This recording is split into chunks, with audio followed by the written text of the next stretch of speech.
Aprofitant el pont de desembre, la Vall del Tormo va organitzar el segon Open de gossos pastors, una proposta deportiva que dona a conèixer el treball del pastoreig. El format se va mantindre en un primer dia de convivència, assessorament i 3 dies posteriors de competició. A part de fer concurs d'això, tenen una idea de demostrar o ensenyar el que pot fer un gos d'estos, i que millor que aquí una zona ganadera. Això a la gent vinguin en el seu gos a veure i dependre com se pot traure més del gos tot el potencial.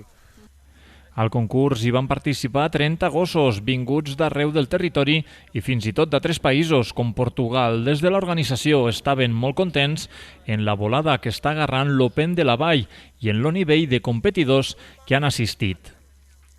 Per arribar aquí tens que entrenar, si no, i estar compenetat en el gos.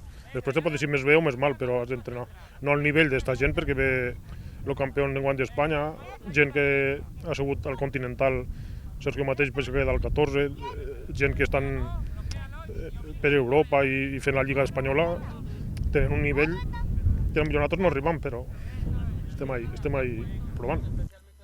Al pòdium de l'Open de la Vall van pujar les parelles formades per Nura i Sergio, Kea i Asier i Batser i Asier. Estos concursos donen l'oportunitat al públic de conèixer el treball del pastor i als professionals del sector los permet conèixer tot el potencial que poden tindre els companys canins en el dia a dia.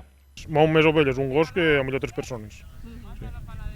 I després això és a veure, aquí no pots fer un concurs en 500 ovelles, ne ficam 4 o 5, però és el treball del dia a dia de que pot fer un gos, anar a buscar les lluny, portar-te-les que no te'n marxen.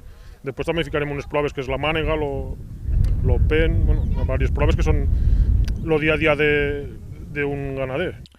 Fins a la Vall s'hi van arrimar pastors de tota la comarca del Matarranya, encara que pocs se van animar a participar. Això sí, van aprofitar per aprendre dels millors professionals en el treball en gossos i també va ser un espai perfecte per compartir experiències.